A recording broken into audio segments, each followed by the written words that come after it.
Setelah sebelumnya kita bahas networking model untuk menggambarkan bagaimana peralatan digital berkomunikasi satu sama lain, sekarang akan kita bahas lebih detail layer 2, yaitu media penghantar. Media penghantar memiliki peran yang sangat sentral. Tanpa adanya media, maka aliran data tidak akan tersampaikan ke tujuan. Sehingga diharapkan setelah selesai mempelajari video ini, kamu akan mampu untuk mengidentifikasi jenis-jenis kabel jaringan, memahami karakteristik kabel koaksial, memahami standar kabel twist pair dan karakteristiknya, memahami standar kabel fiber optik dan karakteristiknya. Ada dua jenis media penghantar yang sering digunakan untuk menghubungkan perangkat dalam jaringan, yaitu 1. Kabel dengan inti tembaga, contohnya adalah kabel UTP dan kabel koaksial. 2. Kabel dengan inti serat optik, contohnya fiber optik. Dan yang ketiga adalah media tanpa kabel, namun untuk media wireless akan kita bahas di video lain secara terpisah. Kabel koaksial tersusun atas 4 layer. Layer pertama merupakan inti dari kabel koaksial terbuat dari kawat tembaga. Yang kedua adalah inner insulator sebagai pelindung dan terbuat dari karet plastik. Layer ketiga adalah shielding wire mesh, merupakan pelindung kabel berupa rajutan terbuat dari tembaga, dan yang terluar adalah outer insulator atau pelindung utama. Kabel koaksial memiliki karakteristik lebar bandwidth atau besar jalur data mencapai 10 megabit per second, di mana bandwidth ini dapat menentukan waktu transfer, yaitu ukuran file dibagi dengan lebar data. Kemudian, jarak maksimal kabel adalah 500 meter tanpa harus menambah repeater di tengah-tengahnya. Dan biaya tidak terlalu mahal. Contoh penggunaannya adalah alat telekomunikasi. Penggunaan untuk kabel Ethernet sudah jarang digunakan. Berikut adalah contoh dari kabel koaksial. Yang pertama adalah radio guide 58 atau dikenal dengan RG58. Memiliki karakteristik bandwidth-nya 10 megabit per second. Jarak maksimal kabel tanpa repeater adalah 185 meter. Berikutnya menggunakan konektor BNC. Ini adalah konektor BNC. Namun sekarang penggunaannya sudah jarang dipakai dan digantikan dengan kabel twist pair. Contoh berikutnya adalah RG59 dan RG6. Ini biasa digunakan untuk televisi kabel dan kabel internet menggunakan konektor F. Jenis kabel berikutnya adalah twist pair. Ini banyak digunakan dalam komunikasi data digital. Berikut pengkategoriannya.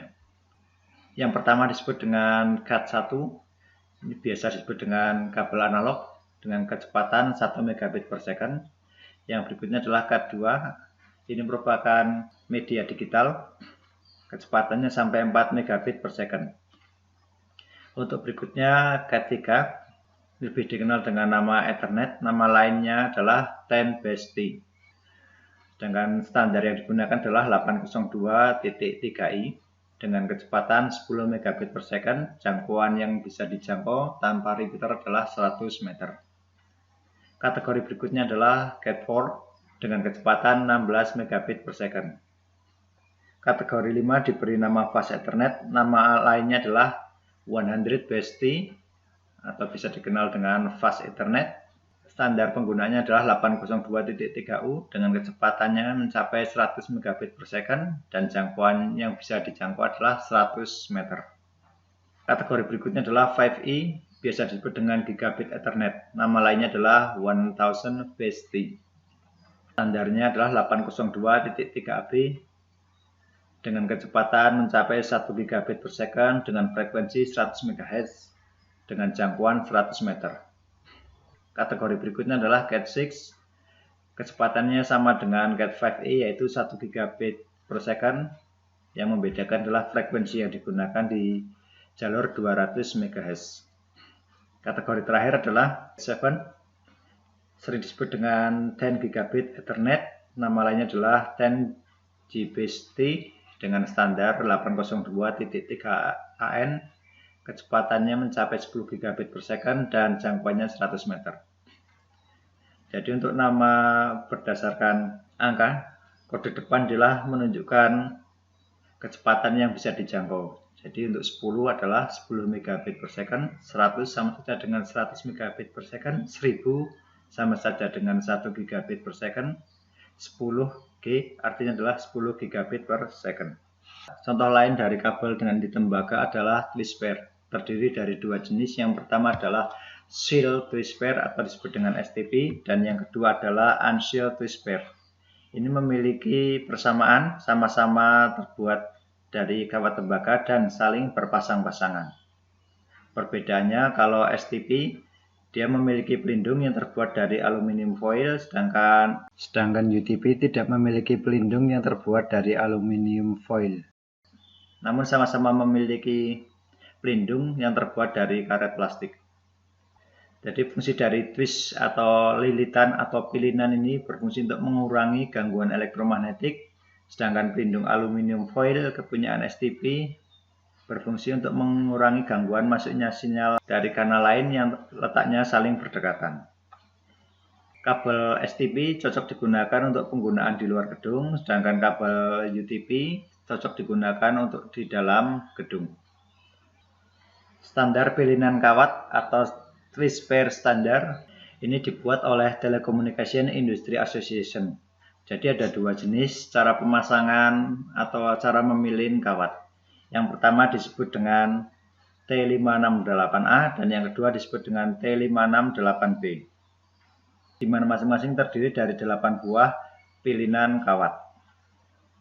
Ada dua jenis cara pemasangan kabel. Yang pertama adalah straight, yang kedua adalah crossover.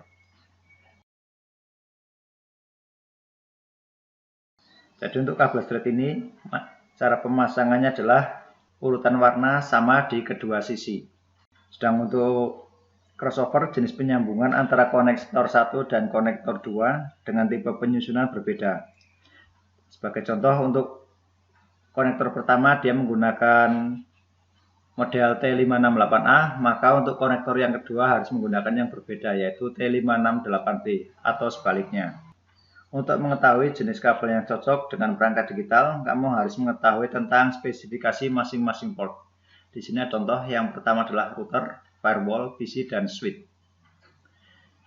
Di mana masing-masing pin ini memiliki penggunaan khusus. Sebagai contoh, untuk router, maka pin yang berfungsi untuk mengirimkan data atau transmit adalah 1 dan 2. Sedangkan untuk menerima data atau receive adalah 3 dan 6. Untuk firewall dan PC sama dengan router, yaitu untuk transmit menggunakan pin 1 dan 2, sedangkan untuk receive menggunakan 3 dan 6. Ini berbeda dengan switch. Kalau switch untuk mengirimkan data menggunakan pin 3 dan 6 dan receive menggunakan pin 1 dan 2.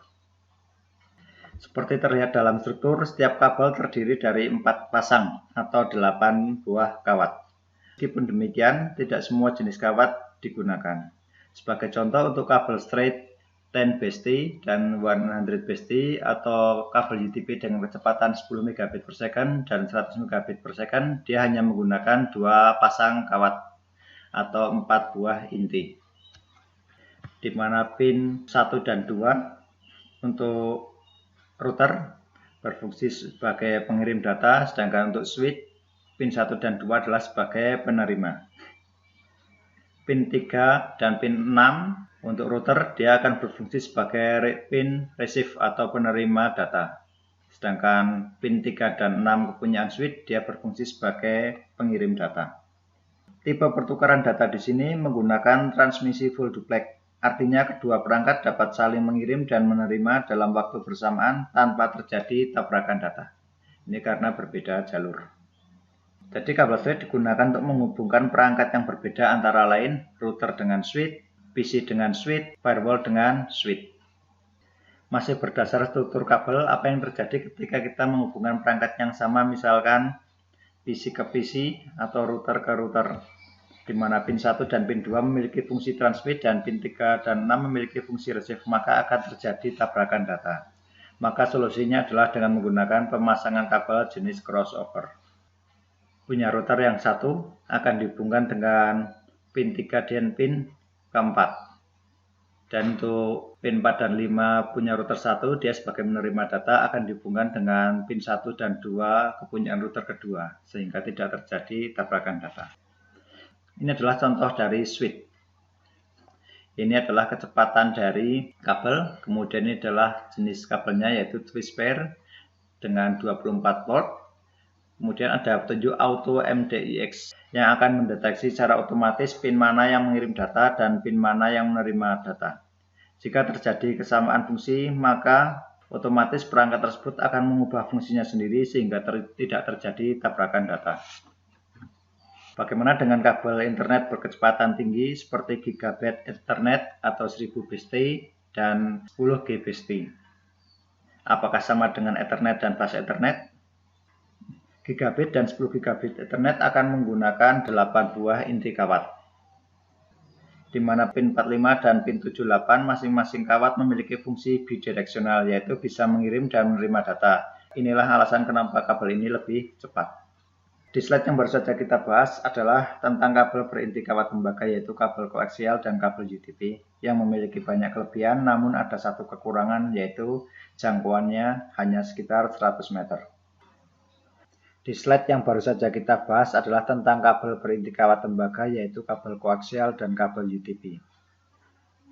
Mereka memiliki banyak kelebihan, namun ada satu kekurangan, yaitu jarak jangkauannya hanya sekitar 100 meter. Untuk menutupi kelemahan ini digunakanlah kawat berisi serat kaca yang memiliki teknologi terbaru, namun harganya lebih mahal dibanding koaksial dan UTP. Ini adalah ilustrasi dari Cisco switch dengan 24 port RJ45 dan 4 buah port fiber optik. Di interface ini kamu bisa memasukkan SFP transceiver atau singkatan dari Small Form Factor Pluggable, yaitu port yang dikhususkan untuk berhubungan dengan jaringan backbone dengan bandwidth yang sangat besar yang bisa mentransmit sekaligus mereceive data.